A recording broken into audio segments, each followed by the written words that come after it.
रहमान आयशा का सामने आया आईएसआई कनेक्शन। दोनों की पाकिस्तान के कई नंबरों पर बात होती थी। आरोपी से पूछताछ में बड़ा खुलासा हुआ है। 15,000 मोबाइल नंबर में से 3,000 नंबर संदिग्ध आरोपियों के कई संदिग्ध व्हाट्सएप ग्रुप में भी थे। ताजनगरी आगरा की सगी बहनों के धर्मांतरण कराने का मास्टरमाइंड अब्दुल रहमान, गैंग की हेड गर्ल आयशा समेत 5 आरोपी पुलिस की गिरफ्त में हैं। आगरा पुलिस का दावा है कि अब्दुल रहमान संगठित गैंग बनाकर गजवाए हिंद के मकसद से धर्मांतरण करवा रहा था। ऐसे में केंद्रीय जांच एजेंसी और आगरा पुलिस अवैध धर्मांतरण सिंडिकेट के रिमांड में लिए गए 4 आरोपियों का आईएसआई के साथ कनेक्शन पुख्ता सबूत हाथ लगा है।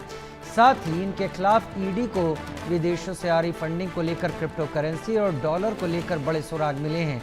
ऐसे में आयशा और अब्दुल रहमान के खातों की जानकारी ईडी जुटाने में लगी हुई है। मयंक त्यागी हमारे सहयोगी की एक रिपोर्ट देखते हैं। अवैध धर्मांतर सिंडिकेट कहीं ना कहीं ये धर्मांतर से जुड़ा मामला नहीं था और ऐसे में हिंदू लड़कियों को कहीं ना कहीं मुजाहिदा यानी कि फिदायीन बनाने की तैयारी थी। ऐसे में जांच एजेंसियों ने अब्दुल रहमान और अन्य सदस्यों से आईएसआई कनेक्शन को ढूंढ निकाला है और इसके पुख्ता सबूत इनके हाथ लगे हैं। ऐसे में चारों सक्रिय सदस्यों की अगर बात की जाए तो इनसे ऐसे व्हाट्सएप ग्रुप बरामद हुए हैं जिनमें अवैध धर्मांतर के साथ साथ आईएसआई मॉड्यूल सिस्टम पर पूरे भारत को 2050 तक कहीं ना कहीं गजवाए हिंद बनाने की तैयारी थी। ऐसे में एक ऐसी फोर्स तैयार की जा रही थी जो गजवाए हिंद में अपनी भूमिका निभाती नजर आएगी। ऐसे में देखा जाए तो आयशा की अगर बात की जाए तो फंडिंग के माध्यम से सक्रिय सदस्यों को पैसा पहुंचाना और गजवाए हिंद का मकसद पूरा कराना आयशा के तौर पर दिखाई दे रहा था। फिलहाल तमाम तस्वीरें यहाँ पर यह भी साफ हो गई हैं कि जो मोबाइल नंबर बरामद हुए हैं उनका कहीं ना कहीं कनेक्शन आईएसआई मॉड्यूल सिग्नेचर से जुड़ा हुआ है, यानी कि सीधे तौर पर कह सकते हैं कि व्हाट्सएप ग्रुप से जुड़े हुए तमाम सदस्य आईएसआई एजेंट हैं। इसकी जांच पड़ताल अब जांच एजेंसियां लगातार कर रही है। ऐसे में 15,000 से ज्यादा मोबाइल नंबर इन सक्रिय सदस्यों से बरामद हुए हैं, जिनकी पड़ताल करते हुए जांच एजेंसियों ने 3,000 नंबरों को संदिग्ध माना है, जो कि विदेशों से सक्रिय सदस्यों के भी बताए जा सकते हैं। और ऐसे में कश्मीर और पाकिस्तान के भी कनेक्शन इस सिंडिकेट के सामने आए हैं। जांच एजेंसियों ने कहीं ना कहीं अब इन सक्रिय सदस्यों को, जिनकी अब न्यायिक हिरासत आगरा पुलिस ने ली है, अब कहीं ना कहीं क्रॉस क्वेश्चनिंग में तमाम बम विस्फोटक खुलासे किए हैं। ऐसे में इन चारों लोगों के मोबाइल नंबर्स की बात की जाए तो 15,000 मोबाइल नंबर इनके लैपटॉप और मोबाइल से बरामद हुए हैं।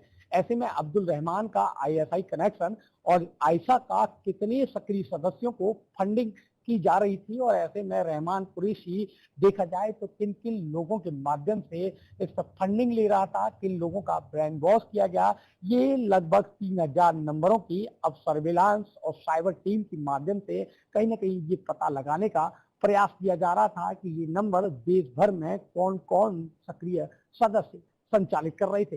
जांच एजेंसियां अब अब्दुल रहमान, आयशा, रहमान कुरैशी और हसन अली यानी कि शेखर रॉय से अब लगातार पूछताछ का दायरा बढ़ा सकती है।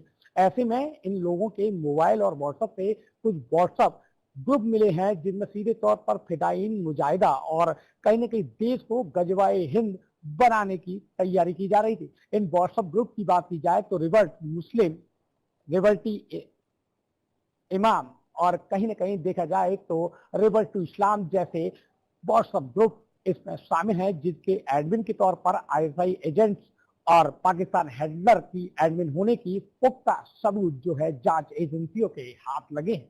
फिलहाल अब्दुल रहमान, आयशा, रहमान कुरैशी को लेकर जांच का दायरा अब इतना ज्यादा तेज हो गया है कि आगे आने वाले जो खुलासे हैं बेहद देश को हैरान और चौकन्ना कर देने वाले होंगे।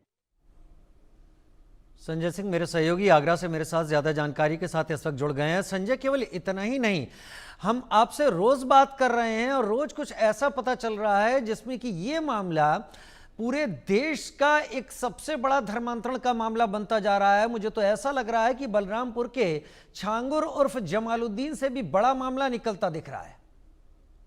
बिल्कुल साफ तौर से जिस प्रकार से जितने नए खुलासे इसमें हो रहे हैं, 15,000 नंबरों को देखा, उससे 3,000 नंबर संदिग्ध पाए जाते हैं। यानी जो अब्दुल रहमान है सीधे तौर पर आईएसआई से उससे कनेक्शन थे, जिस प्रकार से वो पूरा गैंग को चला रहा था, जो ग्रोथ था उसको संचालित कर रहा था। इसमें आयशा, अब्दुल रहमान और रहमान कौरसी तीनों डार्क वेब से बात करते थे, यानी सुरक्षा एजेंसियों से कहने को छुप कर बात करते थे ताकि सुरक्षा एजेंसियों की नजर में ना आ पाए। जिस प्रकार से इलेक्ट्रॉनिक सर्विलांस से इनके जो मोबाइल्स हैं, व्हाट्सएप ग्रुप्स हैं, वो सारी चीजों को पुलिस जांच पड़ताल में जुटी हुए थे। तो जिस प्रकार से जो फॉरेन फंडिंग की बात की जा रही थी, तो उसमें डॉलर और क्रिप्टो करेंसी का यूज हो रहा था। तो उसको लेकर जिस प्रकार से जो ईडी है, ईडी भी कहीं ना कहीं इस पर अपना जांच का दायरा बढ़ा रही है। कहां से फॉरेन फंडिंग आ रही थी, कहाँ ये खर्च हो रही थी, किस माध्यम से आ रही थी, तो उसको लेकर कहीं ना कहीं ईडी भी अपना दायरा बढ़ा रही है। जिस प्रकार से 4 दिन की जो ट्रांजेक्शन रिमांड इनको मिली थी, जो रिमांड था उसका समय बढ़ाया था कोर्ट ने। अब क्रॉस क्वेश्चनिंग इनसे की जा रही है, इलेक्ट्रॉनिक सर्विलांस की मदद ली जा रही है। तो कई सारी जो एजेंसियां हैं वो पूरी लगी हुई है। जिस प्रकार से फॉरेन फंडिंग की बात हो, पाकिस्तान कनेक्शन की बात हो, आयशा कनेक्शन अब्दुल रहमान की बात हो, या फिर आयशा की बात हो, जो रहमान कुरैशी है उसकी बात हो, वो 10 भाषाओं में बात कर सकता था। जो कंप्यूटर था, लेकिन 12वीं फेल था, तो कितना टेक्निकल साउंड था वो, जिस प्रकार से पूरा ग्रोथ चल रहा था। अब कहीं ना कहीं जो जांच का दायरा और बढ़ाया जा रहा है, जिस प्रकार से पाकिस्तान कनेक्शन है इसका, कश्मीर कनेक्शन है इसका, और कहीं ना कहीं देश के अलग अलग राज्यों में बैठकर ये धर्मांतरों का खेल कर रहे थे। अब जो सीधी सादी युवतियां हैं, बच्चियां हैं, उनको अपने जाल में फंसाकर कहीं ना कहीं उनसे निकाह भी करते थे, और फिदाइन बनाने को लेकर भी कहीं ना कहीं बात की जाती थी। फिदाइन बनाने को लेकर भी प्रेरित कर रहे थे, उनका ब्रेन वॉश कर रहे थे। साथ ही आपको बता दें 2050 तक गजबाई हिंद बनाने की पूरी साजिश थी इसको लेकर। 2050 तक के लिए केवल आगरा में अभी इतने ही लोग मिले हैं, या आगरा में अभी भी पुलिस का यह मानना है कि इस गिरोह से जुड़े हुए और लोग हो सकते हैं? क्योंकि एक तरीके से आगरा केंद्र था, अगर केंद्र था तो इतने कम लोग कैसे आगरा में? आगरा की बात कीजिए तो आगरा में कहीं ना कहीं जो रहमान कुरैशी था वो मुख्य भूमिका में इसमें शामिल था। जिस प्रकार से 3 लोग सामने आए जो डार्क वेब से बात करते थे, रहमान कुरैशी, अब्दुल रहमान जो सरगना था, साथ ही आयशा जो इसकी कहने के एक लीडर दल के रूप में उसको देखा जा सकता है। जिस प्रकार से पूरा खेल चल रहा था, तो इसमें अभी जांच का दायरा रुका नहीं है। इसका जांच का दायरा कहने की पूरा जो भारत है इंडिया लेवल पर है, क्योंकि कई राज्यों से इनकी गिरफ्तारी हुई, कई राज्यों में बैठकर ये अपना सिंडिकेट का काम कर रहे थे। साथ ही फॉरेन में भी लोग जुड़े हुए हैं, उनके भी पुलिस जांच पड़ताल में जुटी हुई है। जिस प्रकार से फॉरेन से कहां से फंडिंग हो रही थी, क्यों फंडिंग हो रही थी, और क्या मकसद था इस पूरी फंडिंग का, उसको लेकर एक एक बिंदु पर पुलिस जांच पड़ताल में जुटी हुई, ईडी भी लगी हुई इसमें। साथ ही आपको बता और भी कई सुरक्षा एजेंसियां हैं जो लगातार इस प्रकार का पूरा जांच पड़ताल में जुटी हुई है, क्योंकि अब इलेक्ट्रॉनिक सर्विलांस की मदद ली जा रही है, सर्विलांस भी लगी हुई है। साथ ही आपको बता दें जो जांच एजेंसियां हैं वो लगातार इस मामले में पूरी जांच कर रही है। बहुत शुक्रिया मेरे साथ जुड़ने के लिए संजय सिंह, आगरा से इस जानकारी के साथ।